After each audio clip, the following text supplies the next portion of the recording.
گناہوں کی عادت چھڑا میرے مولا، مجھے نیک انسان بنا۔ بسم اللہ الرحمن الرحیم۔ ان الحمد للہ نحمده ونستعینه ونستغفره، من يهده اللہ فلا مضل له ومن يضلل فلا هادی له، وأشهد أن لا إله إلا الله وحده لا شريك له، وأشهد أن سيدنا ونبينا وحبيبنا وشفيعنا وقرة أعيننا محمدا عبده ورسوله، صلى الله تبارك وتعالى عليه وعلى آله وأصحابه وأزواجه وذريته وبارك وسلم تسليما كثيرا، أما بعد، فأعوذ بالله من الشيطان الرجيم، بسم اللہ الرحمن الرحیم۔ وما خلقت الجن والانس الا ليعبدون ما اريد منهم من رزق وما اريد ان يطعمون ان اللہ هو الرزاق ذو القوة المتین۔ وقال تعالی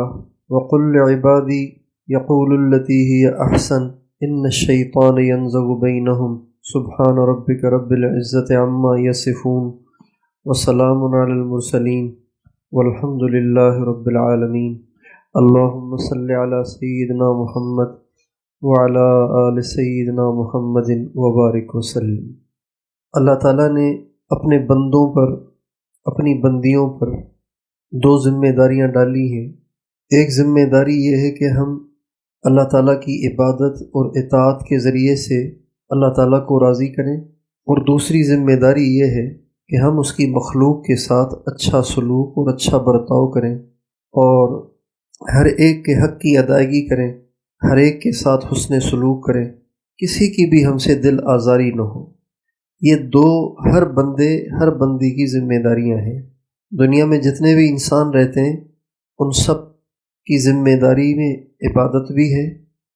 اور مخلوق کے ساتھ اچھا سلوک اور اچھا رویہ بھی ہے۔ جو لوگ کامل ہوتے ہیں، جیسے انبیاء کی ذاتیں، انبیاء علیہ السلام کی شخصیات ہیں، یا ان کے بعد کامل اولیاء ہیں، تو وہ ان دونوں میں اعتدال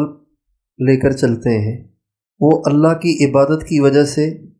مخلوق کے حقوق ضائع نہیں کرتے، اور مخلوق کے ساتھ حسن سلوک کی وجہ سے اللہ کے حقوق کو ضائع نہیں کرتے۔ جو لوگ بے دین ہوتے ہیں، جنہیں نہ آخرت کی فکر ہوتی ہے، نہ اللہ کی عظمت کا استحضار ہوتا ہے، نہ انہیں جہنم جنت کا خیال ہوتا ہے، نہ انہیں اپنی موت کا استحضار ہوتا ہے، تو وہ تو نہ اللہ کا خیال کرتے ہیں نہ مخلوق کا خیال کرتے ہیں۔ ان کی مثال تو بالکل چوپایوں کی اور جانوروں کی طرح سے ہے، بلکہ جانوروں میں بھی کچھ لحاظ ہوتا ہے، کچھ سمجھ ہوتی ہے۔ اپنے محسن کا لحاظ ہوتا ہے، ان لوگوں میں اس کا بھی لحاظ نہیں ہوتا۔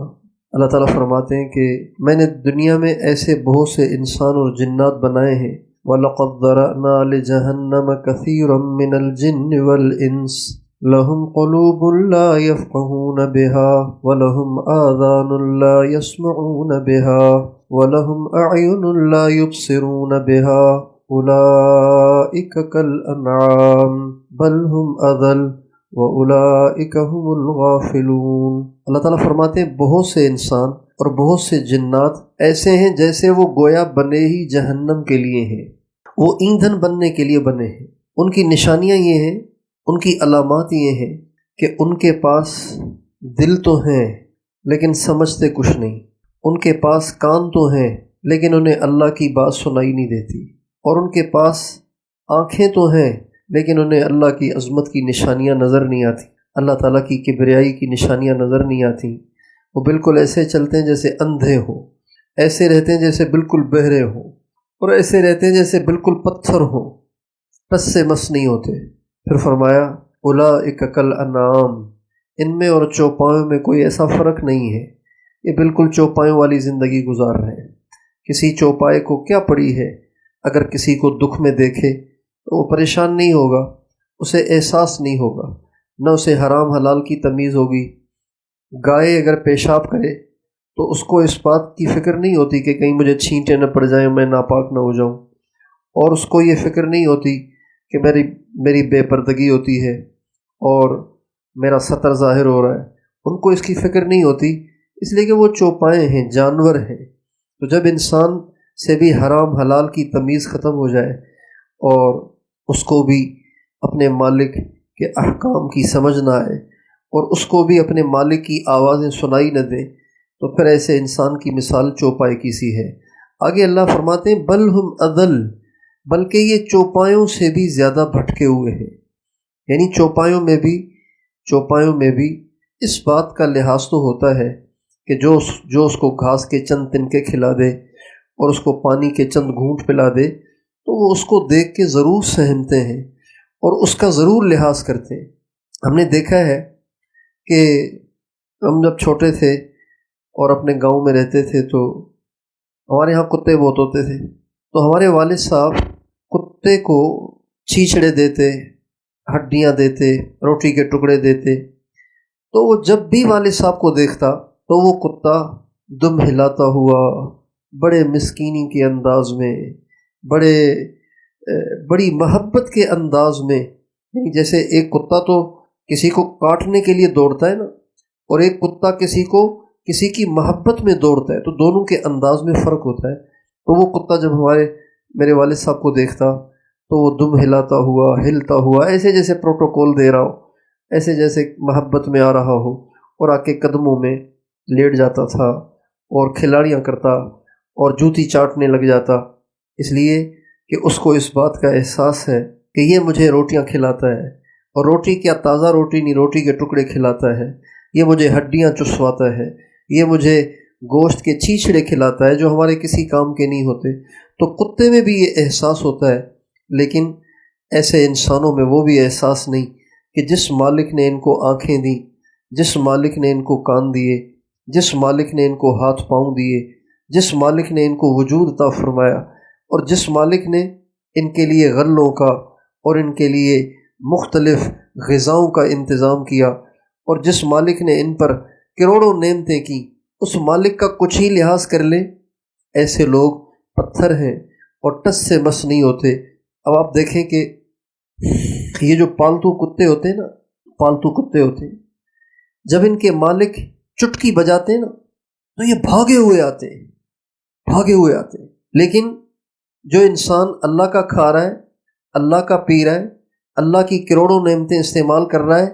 اتنی اونچی آوازوں میں وہ اذان سنتے ہیں، لیکن 95% نماز نہیں پڑھتے، مرد بھی نہیں پڑھتے، عورتیں بھی نہیں پڑھتی۔ تو اب بتائیے چوپائے ہم سے اچھے ہوئے کہ نہ ہوئے، جانور ہم سے اچھے ہوئے کہ نہ ہوئے، کہ وہ تو اپنے محسن کی چٹکی پہ دوڑتے ہوئے آئے، اور یہ اتنی اونچی آواز میں اذانیں سن کے بھی مصلی کی طرف نہ آئے، مرد مسجد کی طرف نہ آئے، عورت مصلی کی طرف نہ آئے۔ تو اللہ تعالیٰ فرماتے ہیں یہ چوپائے ہیں، بلکہ چوپایوں سے بھی زیادہ بھٹکے ہوئے ہیں، اس لیے کہ ان میں تو کتوں جیسی بھی سمجھ نہیں ہے، ان میں تو چوپایوں جانوروں جیسی بھی سمجھ نہیں ہے کہ اپنے مالک جس کا سب کچھ کھا رہے ہیں پی رہے ہیں اسی کی نافرمانیاں کر رہے ہیں۔ تو اللہ تعالیٰ نے یہ 2 ذمہ داریاں ہر مرد ہر عورت پہ لگائی ہیں، اللہ کی عبادت اور اطاعت کے ذریعے سے اللہ کو راضی کرنا، اور مخلوق کے ساتھ اچھا سلوک کر کے، ان کی خدمت کر کے، اور ان کے حقوق کو ادا کر کے، اور ان کے ساتھ اچھا برتاؤ کر کے، ان کے ساتھ اچھے اخلاق کے ساتھ پیش آ کر ان کے دل کو خوش کرنا اور ان کے حقوق کو ادا کرنا۔ جو کامل لوگ ہوتے ہیں وہ ان دونوں میں توازن رکھتے ہیں، جو ناقص لوگ، جو بے دین ہوتے ہیں، ان کو تو پرواہ بھی نہیں ہوتی، اور جو ناقص ہوتے ہیں وہ ادھر جاتے ہیں تو ادھر کمیاں کرتے ہیں، ادھر جاتے ہیں تو ادھر کمیاں کرتے ہیں۔ اللہ تعالیٰ یہ چاہتے ہیں کہ بندے ان دونوں چیزوں کو متوازن طریقے سے لے کر چلیں۔ ہمارے نبی کا ارشاد ہے، آپ نے صحابہ سے ایک دفعہ فرمایا تمہیں پتہ ہے میری امت کا مفلس کون ہے؟ مفلس یعنی محتاج، بے بس، تنگ دست، جس کے پاس کچھ نہیں ہے، جو خالی ہاتھ ہے، تمہیں پتہ ہے میری امت کا وہ کون ہے؟ کہا یا رسول اللہ وہی ہے جس کے پاس کچھ بھی نہ ہو، نہ پیسے ہو، نہ کھانے پینے کو کچھ ہو۔ آپ علیہ السلام نے فرمایا نہیں، میری امت کا مفلس ترین انسان وہ ہے جو کل قیامت کے دن پیش ہوگا قیامت کے دن پیش ہوگا، اور نیکیاں تو اس نے بہت کی ہوں گی، اتنی نیکیاں کی ہوں گی کہ پہاڑوں پہ رکھی جائیں تو پہاڑ بھی اس کے نیچے دب جائیں، اتنی نیکیاں کی ہوں گی، لیکن اس کو دھکا دیا ہوگا، اس کو تھپڑ مارا ہوگا، اس کو کچھ کہا ہوگا، اس کی غیبت کی ہوگی، اس کی دل آزاری کی ہوگی، اس کو گالی دی ہوگی، اس کو برا بھلا کہا ہوگا، یوں لوگوں کے ساتھ زیادتیاں بھی اس نے بہت کی ہوں گی، لوگوں کی دل آزاریاں بھی اس نے بہت کی ہوں گی، نیکیاں بھی بہت کی ہوں گی لیکن دل آزاریاں بھی بہت کی ہوں گی۔ ہمارے نبی کا ارشاد ہے کل قیامت کے دن جب یہ شخص پہاڑوں جتنی نیکیاں لائے گا تو یہ حقوق والے بھی آ جائیں گے جن کے حقوق اس نے کھائے تھے، کسی کو گالی دی، کسی کو برا بھلا کہا، کسی کی دل آزاری کی، یہ سب کے سب آئیں گے اور اس سے حقوق مانگیں گے۔ اللہ تعالیٰ ان حقوق والوں کو ان کی نیکیوں میں سے دیتے چلے جائیں گے، دیتے چلے جائیں گے، دیتے چلے جائیں گے، یہاں تک کہ پہاڑوں کے بقدر جو نیکیاں ہوں گی وہ ساری کی ساری حقوق والوں میں تقسیم ہو جائیں گی۔ حقوق والوں کے اب بھی حقوق باقی رہ جائیں گے تو ان کے گناہ اٹھا کے اس پہ ڈالے جائیں گے، یہاں تک کہ حقوق والوں کے حقوق ادا ہو جائیں گے اور یہ جہنم میں چلا جائے گا، حالانکہ پہاڑوں جتنی نیکیاں کی ہوں گی اس نے۔ آج ہم مسلمان، کیا مرد کیا عورتیں جو زندگی گزار رہے ہیں، آج اس کا بالکل شعور نہیں ہے کہ ہم اللہ کی مخلوق کو دکھ تو نہیں دے رہے، ہم کسی کی دل آزاری تو نہیں کر رہے، ہم کسی کا حق تو نہیں کھا رہے، ہم کسی کو نقصان تو نہیں پہنچا رہے، ہم اپنی آخرت کو خراب تو نہیں کر رہے، اس کی طرف بالکل دھیان نہیں ہے۔ نبی کریم صلی اللہ علیہ وآلہ وسلم سے ایک شخص نے پوچھا ای الاسلام افضل، یا رسول اللہ، بخاری شریف کی حدیث ہے، یا رسول اللہ مسلمانوں میں سب سے افضل کون ہے؟ مسلمانوں میں سب سے افضل کون ہے؟ آپ علیہ الصلوۃ والسلام نے اس موقع پر کسی عبادت کا تذکرہ نہیں کیا، عبادت سے مراد کسی ایسے کام کا تذکرہ نہیں کیا کہ جس کا تعلق صرف اللہ کی ذات کے ساتھ ہو، جیسے نماز ہے، جیسے روزہ ہے، اور جیسے حج ہے، اور جیسے عمرہ ہے، اور جیسے دین پڑھنا اور پڑھانا ہے۔ ہمارے نبی نے اس کا تذکرہ نہیں کیا، بلکہ ہمارے نبی نے فرمایا سب سے افضل مسلم المسلم من سلم المسلمون من لسانہ و یدہ، سب سے افضل ترین مسلمان وہ ہے کہ جس کی زبان سے اور اس کے ہاتھ سے کسی کو نقصان نہ پہنچا ہو، کسی کو نقصان نہ پہنچا ہو۔ یہ حقوق کا معاملہ اتنا کٹھن ہے، اتنا مشکل ہے، اتنا مہلک ہے کہ بڑے بڑے دیندار بھی اس میں کوتاہی کی وجہ سے ہلاک ہوں گے اور وہ جہنم میں جائیں گے، بڑی بڑی عبادتوں کے ہوتے ہوئے بھی۔ حقوق کا معاملہ اتنا سخت ہے، بہت سی مائیں اپنے بچوں کو کوستی رہتی ہیں، بہت سی استانیاں اپنی جو ان کی طالبات ہیں ان کو کوستی رہتی ہیں اور ان کو مارتی بھی رہتی ہیں اور ان کے ساتھ ناموافق رویہ بھی رکھتی ہیں، اور بہت ایسے تو 99.99 لوگ ہیں کہ جو اپنے گھروں میں کام کرنے والی ماسیوں کے ساتھ زیادتی کرتے ہیں، اپنی دکان پہ کام کرنے والے ملازمین کے ساتھ زیادتی کرتے ہیں، اور اپنے ملازمین، اپنی ملازمات کے ساتھ زیادتی یہ تو 99.99 ہمارے معاشرے میں بھری پڑی ہے۔ اور یہ بدتمیزی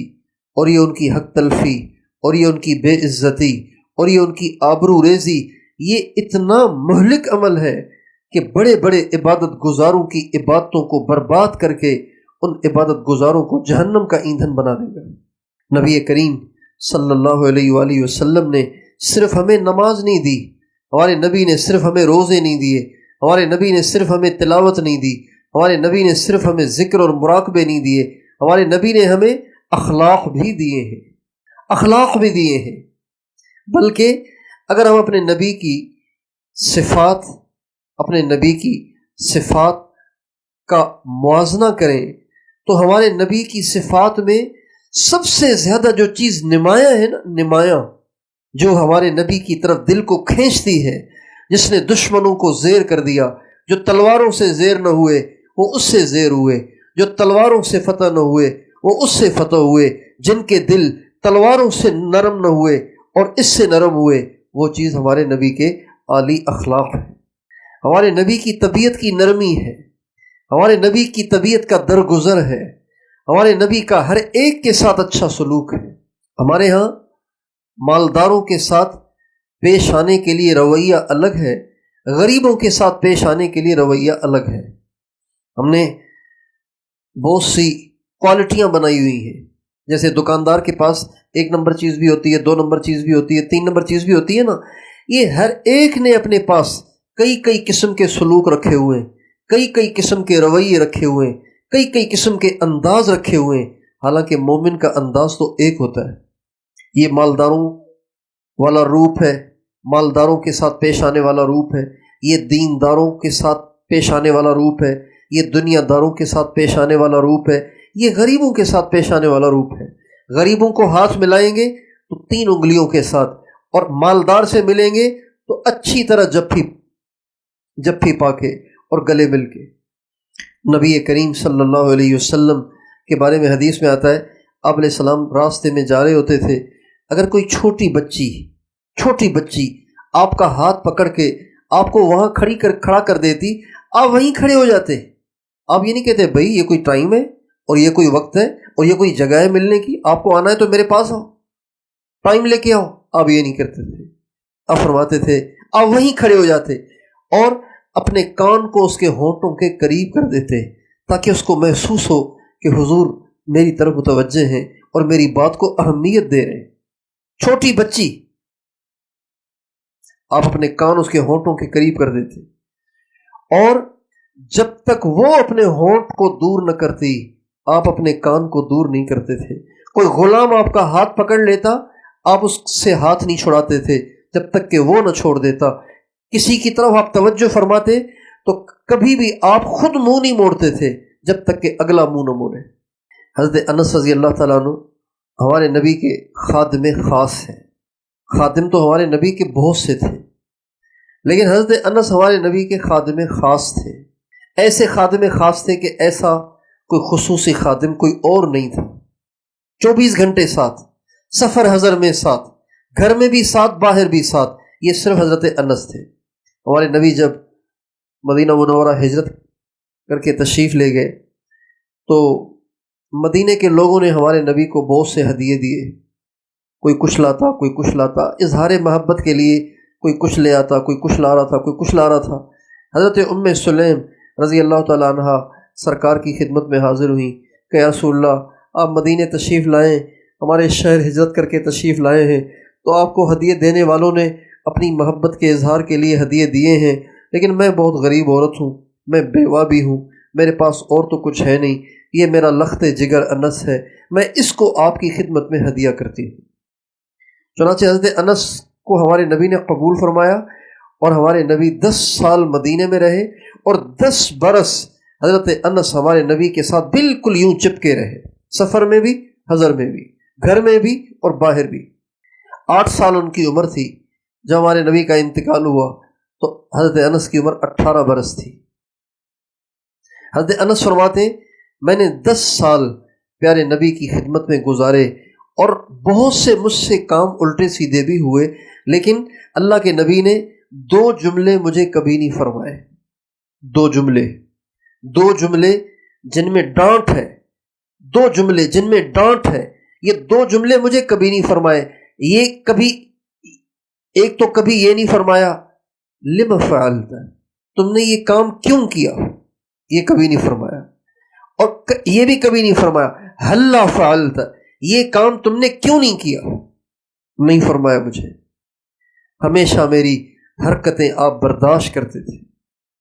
فرماتے ہیں کہ ایک دفعہ آپ علیہ السلام نے مجھے فرمایا کسی کام کو، تو میں نے موج میں آ کے آپ علیہ السلام سے کہا میں نہیں جاتا، یہ کہہ کے میں گھر سے نکل گیا۔ حضرت انس کہتے ہیں لیکن میرے جی میں تھی کہ میں نے جانا ہے، لیکن باہر گیا تو بچے کھیل رہے تھے، میں بھی کھیلنے لگ گیا۔ اب چھوٹا بچہ، اس حدیث سے ثابت ہوتا ہے کہ چھوٹے بچوں کو ڈانٹنا نہیں چاہیے، مارنا بھی نہیں چاہیے، ان کو پیار سے سمجھانا چاہیے، کیونکہ وہ کچے ہوتے ہیں نا۔ بچے کو ڈانٹنے سے بچہ ڈپریشن میں چلا جاتا ہے، بچے کو ڈانٹنے سے بچے کی صلاحیتیں دب جاتی ہیں۔ بچے کو ڈانٹنا نہیں چاہیے، بچے کو پیار سے سمجھانا چاہیے۔ حضرت انس فرماتے ہیں میں جا کے بچوں کے ساتھ کھیلنے لگ گیا، اب اللہ کے نبی نے کسی کام سے بھیجا تھا، یہ آ کے کھیل میں لگ گئے، کتنی بڑی غلطی ہے۔ حضرت انس فرماتے ہیں کہ میں بچوں کے ساتھ کھیل رہا تھا، اچانک مجھے پیچھے سے نا کسی نے میری آنکھیں پکڑ لیں، جیسے بچوں کی آنکھیں بند کر لیتے ہیں نا ہتھیلیوں سے، آنکھیں میری کسی نے پکڑ لیں۔ میں نے چھوڑوانی چاہی تو چھوڑ ہی نہیں رہے تھے، مضبوطی سے پکڑ لی تھی۔ میں نے جھٹکا دے کے جو اپنا سر چھڑایا تو میں نے دیکھا کہ سرکار کھڑے ہوئے ہیں اور مجھے دیکھ کے مسکرا رہے ہیں اور فرما رہے ہیں، اے میرے چھوٹے انیس، اے میرے چھوٹے انس، تم گئے نہیں؟ میں یا رسول اللہ ابھی جاتا ہوں۔ یہ ہمارے نبی کے عالی اخلاق تھے، تواضع آپ میں بھری پڑی تھی۔ عدی ابن حاتم جو بھی مسلمان نہیں ہوئے تھے، ابھی مسلمان نہیں ہوئے تھے، غیر مسلم تھے، ان کی بہن متاثر ہوئی ہمارے نبی کے عالی اخلاق سے۔ جب یہ ان کی بہن قیدی بن کے آئیں تو ان کا سر ننگا تھا، ہمارے نبی نے اپنے کندھے کی چادر اتار کے اس کے سر پہ ڈال دی۔ صحابہ نے کہا یا رسول اللہ یہ تو کافرہ ہے،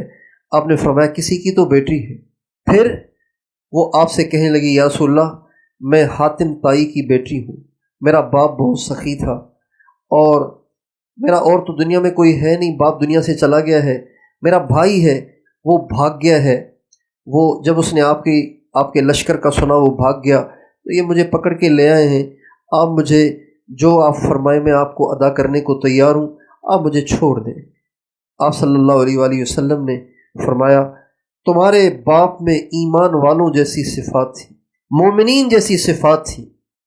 اور ٹھیک ہے ہم آپ کو واپس بھیج دیں۔ چنانچہ ہمارے نبی نے اس کو تحفے تحائف بھی دیے، سواری بھی دی اور چھوڑنے کے لیے آدمی بھی دیا۔ وہ عورت حیران رہ گئی جب واپس گئی اور اپنے بھائی کو پیغام بھیجا، کہاں تم بھاگے پھرتے ہو، وہ تو بڑے کریم آدمی ہیں، بڑے عالی اخلاق والے ہیں، آپ ان کی صحبت سے محروم نہ ہوں، جلدی واپس آئیں اور ان کے پاس پہنچیں۔ چنانچہ عدی بن حاتم آئے، نبی کریم صلی اللہ علیہ وسلم ان کو ہاتھ سے پکڑ کے اپنے گھر کی طرف لے جانے لگے، ہاتھ سے پکڑ کے۔ راستے میں ایک بڑھیا نے ہمارے نبی کو پکڑ لیا۔ میری بات سنیں، آپ علیہ السلام اس کے ساتھ عدی بن حاتم کا ہاتھ چھوڑ کے اس کے ساتھ کھڑے ہو گئے اور اپنے مبارک کان کو اس بڑھیا کے ہونٹوں کے قریب کر دیا، اور جب تک وہ بولتی رہی ہمارے آقا سنتے رہے۔ عدی بن حاتم کہتے ہیں یہ دیکھ کر میں نے کہا یہ پکی نشانی ہے کہ یہ نبی ہے، یہ بادشاہ نہیں ہو سکتا، یہ کسی لشکر کا سپہ سالار نہیں ہو سکتا، یہ کسی ملکوں پہ قبضہ کرنے والا شخص نہیں ہو سکتا، یہ پکا نبی ہے۔ چنانچہ جب آپ فارغ ہوئے اور وہ عورت اپنی بات کہہ چکی، آپ علیہ السلام دوبارہ عدی بن حاتم کا ہاتھ پکڑ کے اپنے گھر لے گئے، عدی بن حاتم کو بٹھایا اور اپنا تکیہ اٹھا کے عدی بن حاتم کو دے دیا اور خود زمین پہ بیٹھ گئے۔ عدی بن حاتم کو تکیے پہ بٹھایا، نرم جگہ پہ بٹھایا اور خود زمین پہ بیٹھ گئے۔ عدی بن حاتم کہتے ہیں اس سے مجھے اور یقین ہو گیا کہ یہ بادشاہ نہیں ہو سکتے، یہ تو نبی ہے۔ ہمارے نبی کے ایسے عالی اخلاق تھے، ہمارے نبی ہر ایک کے لیے راحت کا باعث تھے، ہمارے نبی رحمت للعالمین تھے۔ آج امت مسلمہ نے اپنے نبی کی تعلیمات کو چھوڑ کے اپنے نبی کی تعلیمات کو چھوڑ کے اپنی دنیا بھی خراب کر دی ہے، اپنی آخرت کو بھی خراب کر دیا ہے۔ شمائل کی کتابوں میں لکھا ہے کہ ہمارے نبی نے پوری زندگی کبھی کسی سے انتقام نہیں لیا، بدلہ نہیں لیا۔ ہم لوگ تو تھوڑی تھوڑی بات کو دل پہ رکھتے ہیں نا، دل میں رکھتے ہیں اور پھر موقع ملے تو کہہ دیتے ہیں یا اپنا غصہ نکال دیتے ہیں، اور نہیں تو کم از کم جب اس سے ملتے ہیں تو ایسا موڈ بنا کے ملتے ہیں کہ اس کو احساس ہو کہ بھائی میں بڑا مجرم ہوں۔ یہ سب انتقام کی صورتیں ہیں۔ ہمارے نبی نے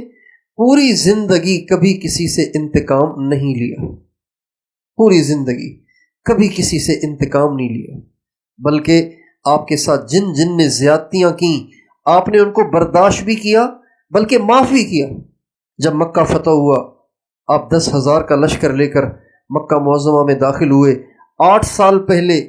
اسی مکے سے جو آپ کا آبائی وطن ہے، جس میں آپ نے زندگی کے 53 برس گزارے ہیں، بچپنا بھی یہاں، جوانی بھی یہیں، لڑکپن بھی یہاں، جوانی بھی یہیں، اور بڑھاپا تک بھی یہاں آ گیا۔ 53 برس کی عمر میں یہاں سے آپ نکل رہے ہیں، اور ایسے نکل رہے ہیں کہ چپ کے نکل رہے ہیں۔ جمعہ رات ہے اور آپ مکہ معظمہ سے رات کو دیر سے اندھیرے میں چپکے چپکے حضرت ابوبکر صدیق کو لے کے نکل رہے ہیں، حالانکہ آبائی وطن ہے، کوئی جرم نہیں کیا، لیکن قسم پرسی کا عالم یہ ہے کہ اپنے وطن سے بھی، اپنی جائے پیدائش سے بھی، اپنے آباء و اجداد کے علاقے سے بھی، جس علاقے کے آپ کے آباء و اجداد سردار تھے، اس علاقے سے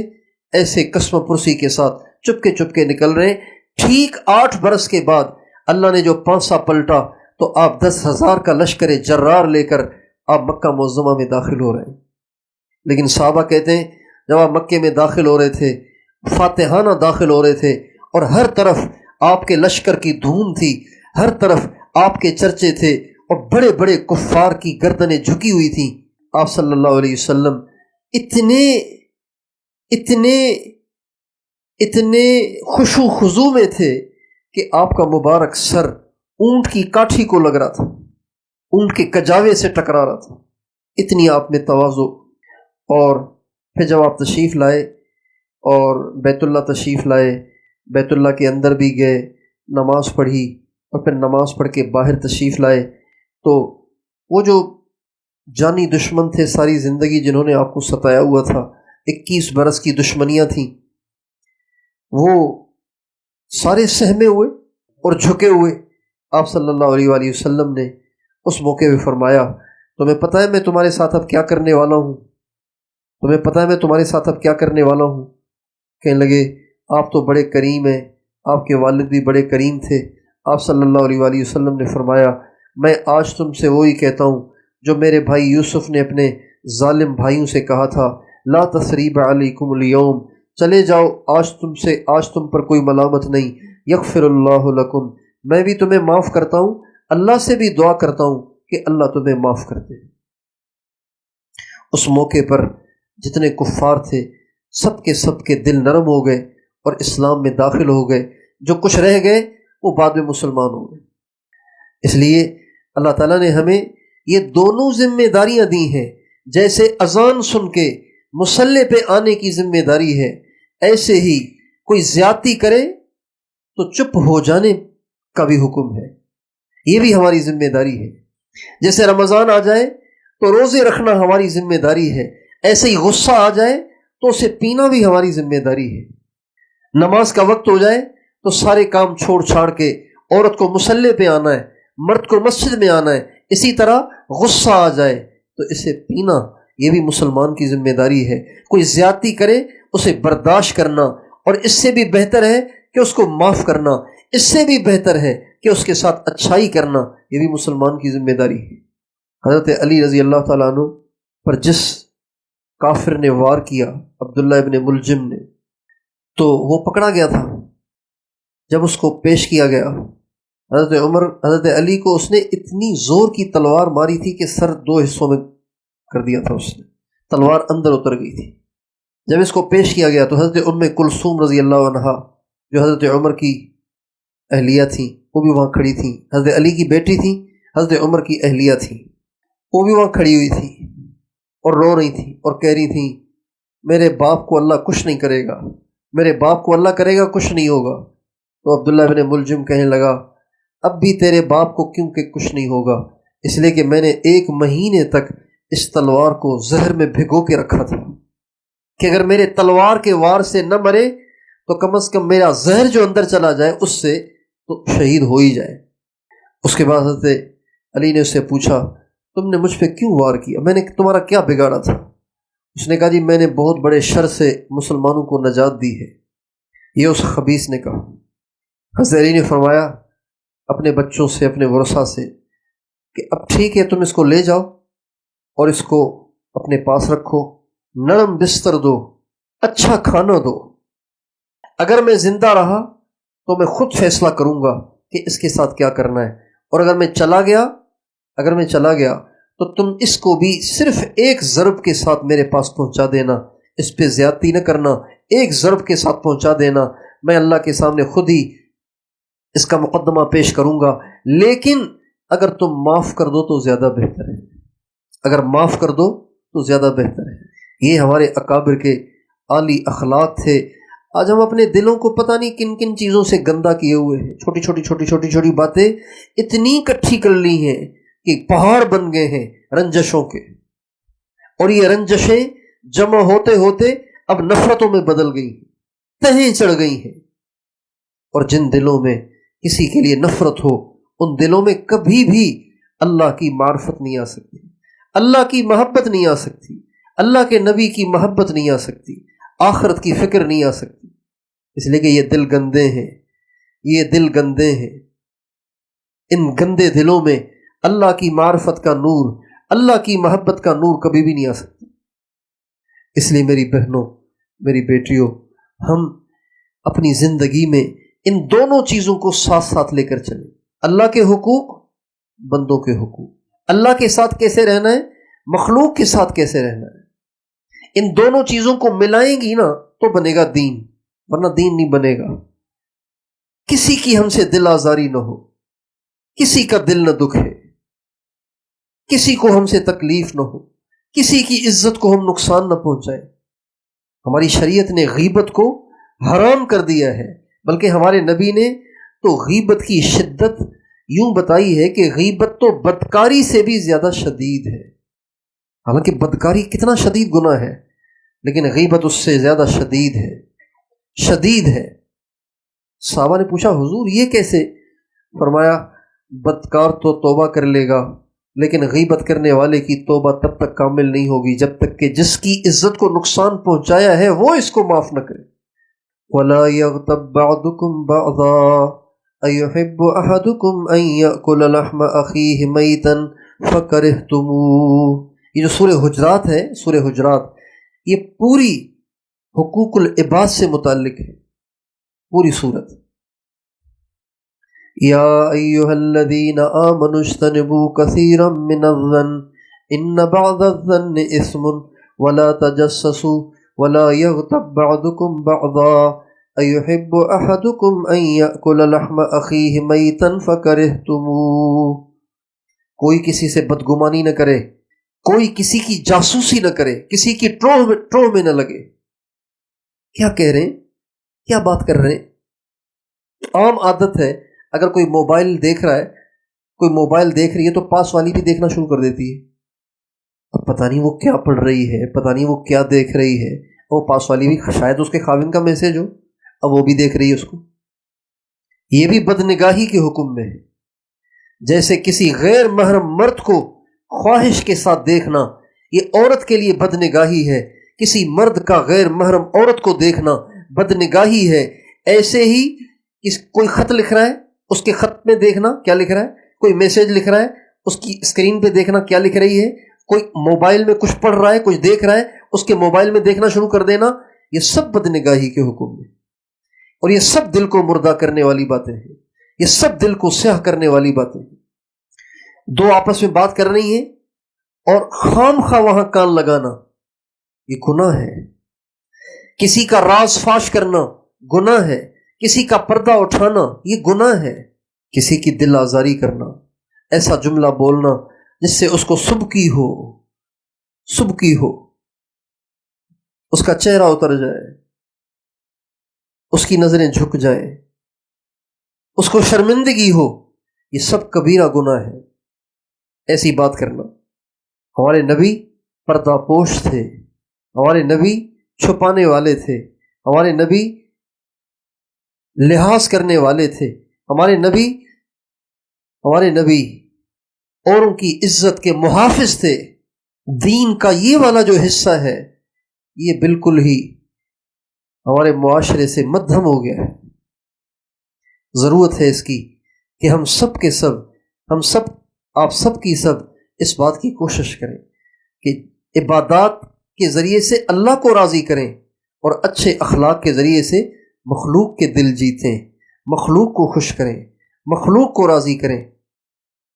ان کے حقوق کو ادا کر کے، ان کی رعایت کر کے، یعنی کہ نافرمانی میں ان کے ساتھ مل کر۔ اللہ تعالی ہم سب کو آخرت کی فکر عطا فرمائے۔ اللہ تعالی ہم سب کو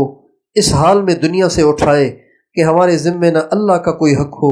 نہ مخلوق میں سے کسی کا حق ہو۔ اگر کوئی اس حال میں دنیا سے چلا گیا تو اس کی اگر کوئی اس حال میں دنیا سے چلا گیا کہ اس کے ذمے کسی کے حقوق ہیں، اس نے کسی کی دل آزاری کی ہوئی ہے، کسی کی بے عزتی کی ہوئی ہے، کسی کی عزت کو نقصان پہنچایا ہوا ہے، میری بہنوں وہ بہت ہلاکت میں ہے، وہ بڑے نقصان میں ہے، قیامت کے دن کچھ نہیں ہو سکے گا۔ ہمارے نبی کے جب انتقال کا وقت آیا، انتقال سے چند دن پہلے آپ تشریف لائے، غالباً جمعہ رات کا دن تھا، پیر کے دن آپ کا انتقال ہوا، جمعہ رات کے دن آپ تشریف لائے مسجد میں، اور آپ کو ہمت ہو گئی آنے کی تو آپ تشریف لائے، اور پھر آپ صلی اللہ علیہ وسلم نے ممبر پہ کھڑے ہو کے بیان فرمایا۔ اس بیان میں یہ بھی فرمایا، لوگوں اگر میں نے تم میں سے کسی کا میرے اوپر حق رہتا ہو تو وہ مجھ سے ابھی وصول کر لو، اس لیے کہ میں تمہیں قیامت کے دن نہیں دے سکتا۔ یہ آپ نے اعلان کیا۔ چنانچہ ایک آدمی کھڑے ہو گئے، یا رسول اللہ میرے آپ کے ذمے اتنے درہم رہتے ہیں، 2-4 درہم، چھوٹی سی کوئی رقم تھی۔ آپ نے فرمایا بالکل ہوگا، مگر یاد دلاؤ، کہ جی ایک سائل آیا تھا، آپ کے پاس دینے کو نہیں تھا، آپ نے مجھ سے لے کے دیے تھے، اور فرمایا فضل یعنی حضرت عباس کے بیٹے یہ تم نے ادا کرنے، کہ جی بہت اچھا۔ ایک اور شخص کھڑے ہوئے، یا رسول اللہ آپ نے ایک دفعہ صفیں سیدھی کرتے ہوئے مجھے لکڑی سے چبھو کے پیچھے ہونے کا حکم فرمایا تھا تو مجھے درد ہوا تھا، آپ نے فرمایا آؤ بدلہ لے لو، آؤ بدلہ لے لو۔ چنانچہ وہ آپ صلی اللہ علیہ وسلم کے ساتھ چمٹنے لگا اور آپ کے جسم مبارک کو چومنے لگا اور کہنے لگا یا رسول اللہ مجھے بدلہ نہیں چاہیے تھا، بس میں آپ سے لپٹنا چاہتا تھا، میں آپ کے جسم کو چومنا چاہتا تھا، میں آپ سے پیار کرنا چاہتا تھا۔ یہ حقوق کا معاملہ اتنا شدید ہے، اس لیے ہمیں اس بات کی ہمیشہ رعایت کرنی چاہیے کہ ہم سے کوئی اللہ کے حقوق کی بھی حق تلفی نہ ہو، اللہ کے بندوں کے حقوق میں بھی کوئی ہم سے حق تلفی نہ ہو۔ اللہ تعالی ہم سب کو ایسی زندگی گزارنے کی توفیق عطا فرمائے۔ وآخر دعوانا ان الحمد للہ رب العالمین۔